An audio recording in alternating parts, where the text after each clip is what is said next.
नमस्कार किसान भाइयों, आज मैं आपसे गेहूं की खेती का ऐसा राज बताने वाला हूं जो बड़े बड़े वैज्ञानिक भी मानते हैं, लेकिन ज्यादातर किसान आज भी नजरअंदाज कर देते हैं। सिर्फ 20 रुपए की एक छोटी सी चीज अगर आप गेहूं में सही समय पर डाल दें तो बालियां मोटी होंगी, दाना भरा भरा होगा, पीलापन नहीं आएगा और पैदावार में साफ फर्क दिखेगा। तो इस बात को आखिर तक जरूर सुनिए, क्योंकि आधी जानकारी नुकसान भी करा सकती है।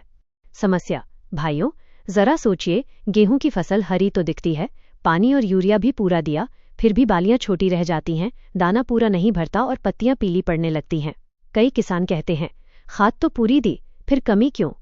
असल में कमी खाद की नहीं, कमी है सूक्ष्म पोषक तत्वों, माइक्रोन्यूट्रिएंट्स की। समाधान 20 रुपए की चीज। अब आप पूछेंगे कि वो 20 रुपए की चीज क्या है? भाइयों, वो चीज है जिंक या बोरॉन आधारित सस्ता सूक्ष्म तत्व। अब आप कहेंगे, अरे भैया, जिंक तो महंगा होता है। लेकिन ध्यान से सुनिए, अगर आप सही मात्रा, सही समय और सही तरीके से इस्तेमाल करें तो 20 से 30 रुपए प्रति बीघा में भी काम हो जाता है। जिंक क्यों जरूरी है? जिंक गेहूं के लिए वैसा ही है जैसे इंसान के लिए विटामिन। अगर इसकी कमी हो जाए तो पौधा खाना नहीं बना पाता, जड़ें कमजोर रह जाती हैं और बालियों में दाना नहीं भरता।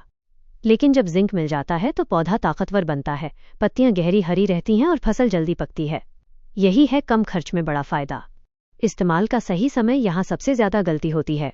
गेहूं में सूक्ष्म तत्व डालने का सही समय है 1.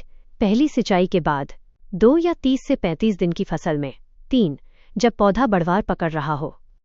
बहुत देर से डालेंगे तो फायदा कम होगा और बहुत जल्दी डालेंगे तो असर नहीं दिखेगा। कैसे इस्तेमाल करें? इसके 2 आसान तरीके हैं। तरीका 1, मिट्टी। इसे गोबर की खाद या रेत में मिलाकर सिंचाई से पहले खेत में बिखेर दें। तरीका 2, स्प्रे।